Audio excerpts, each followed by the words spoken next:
कुछ दिन पहले इरफान नाम के एक भाई ने गुजरात से अपनी एक सच्ची कहानी, अपनी एक रियल स्टोरी, अपनी आप बीती मुझे भेजी है। दरअसल वो स्टोरी क्या, एक सवाल है जो उन्होंने मुझसे किया है और मैं उसका जवाब देने की कोशिश करता हूं। वो लिखते हैं कि मेरा नाम इरफान है, मेरा ताल्लुक गुजरात से है। मैं आपके चैनल पर बहुत सारे लोगों की स्टोरीज देखता हूं। देखकर मुझे अपनी स्टोरी शेयर करने की मुझे थोड़ी सी हिम्मत हुई।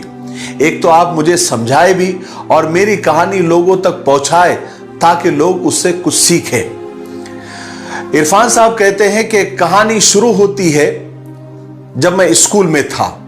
मेरी क्लास में एक लड़की थी जो मुझे बेहद पसंद थी, लेकिन उस वक्त मैं बड़ा डरता था, शर्माता भी था। मुझे हिम्मत नहीं थी कि मैं उससे कुछ कह पाता। ऐसे ही वक्त गुजरता गया, मेरा स्कूल बदल गया और मैं कॉलेज तक पहुंच गया। और कॉलेज आने तक मैं उस लड़की को मुकम्मल भूल चुका था, यानी कंप्लीट भूल चुका था। एक दिन अचानक मैं जब कॉलेज से वापस आया और मैंने अपना फेसबुक ओपन किया तो मुझे एक लड़की की फ्रेंड रिक्वेस्ट आई हुई थी।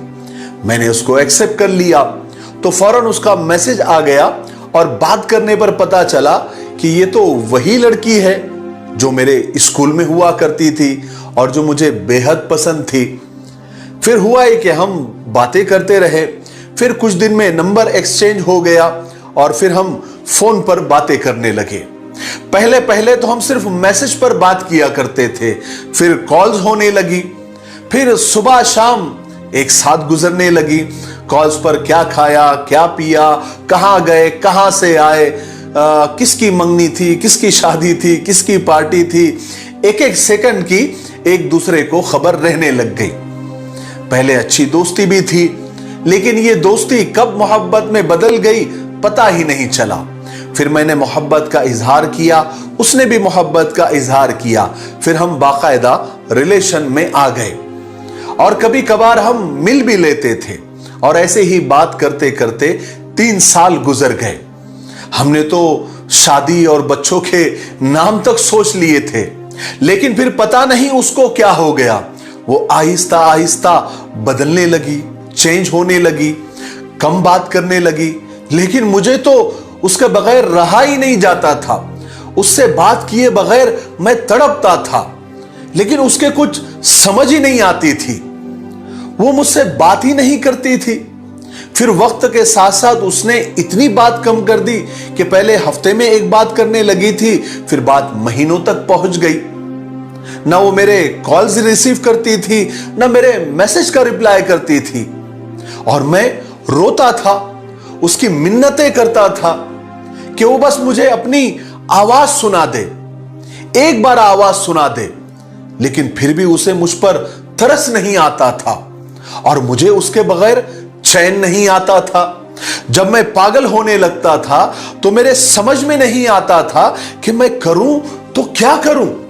और इसी पागलपन में मैंने 2 बार अपनी जान लेने की कोशिश भी की, लेकिन मैं दोनों बार बच गया।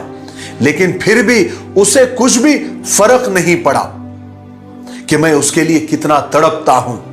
अब तो हफ्ते में या 2 हफ्ते में या महीने में एक बार बात कर लेती है, वो भी शॉर्टकट में, और बात नहीं करने की वजह भी नहीं बताती है। मैं रोता हूं, मिन्नतें करता हूं, हाथ जोड़ता हूं तो कहती है कि अब मैं तुमसे तंग आ गई हूं। 4 साल से यही बार बार यही कॉल, यही बातें कर करके मैं अब बोर हो चुकी हूं। अब तुम मेरा पीछा छोड़ दो, मेरा जब दिल करेगा तो बात कर लूंगी। अब तो हद हो गई कि उसने अपना नंबर भी बदल दिया और मुझे नंबर भी नहीं दे रही है। आप बताइए कि मैं क्या करूं? मुझे उसके बगैर, उससे बात किए बगैर रहा नहीं जाता। प्लीज आप मुझे समझाइए। मैं इस वीडियो के जरिए इरफान को जवाब देना चाहता हूं, बल्कि वो सारे नौजवानों को एक मैसेज देना चाहता हूं जो इस वीडियो को देख रहे हैं कि मेरे भाई इरफान, आपके साथ साथ हमारी नौजवान नस्ल का सबसे बड़ा मसला यही है कि वो आदत और मोहब्बत में फर्क नहीं कर पाते। और आपका मसला यह है कि आपको आदत है उससे बात करने की, और आदत मोहब्बत से ज्यादा खतरनाक होती है। किसी इंसान का नशा दूसरे नशों जैसा ही होता है, बल्कि उससे ज्यादा खतरनाक होता है। जब वो इंसान नहीं मिलता, जब वो मयस्सर नहीं होता, तो फिर आदमी पागल होने लगता है और वैसे ही हरकतें करता है जैसे आपने की है। दूसरी बात यह है कि अक्सर मर्द औरत को यानी औरत जात को यानी लड़कियों को बेवकूफ समझते हैं, लेकिन ऐसा नहीं है। मेरे जाती तजुर्बे के मुताबिक एक 15 साल की लड़की 22 साल के लड़के से ज्यादा मैच्योर होती है।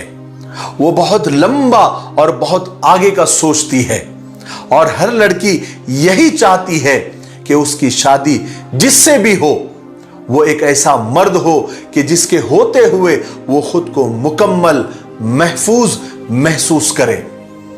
लेकिन इरफान साहब, आपके मुताबिक आप बात करने के लिए मिन्नतें करते हैं, रोते हैं, हाथ जोड़ते हैं। आप समझे, आप अगर मेरी बात को समझे तो आप एक तरह से भीख मांगते हैं, और भिखारियों को भीख मिलती है, मोहब्बत नहीं।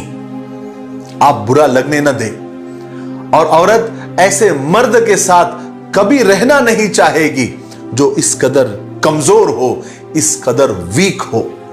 तो मेरी राय यह है कि सबसे पहले आप अपनी नजर में अपनी इज्जत को बहाल करें, अपने सेल्फ रिस्पेक्ट को वापस लाएं, अपने आप को संभालें।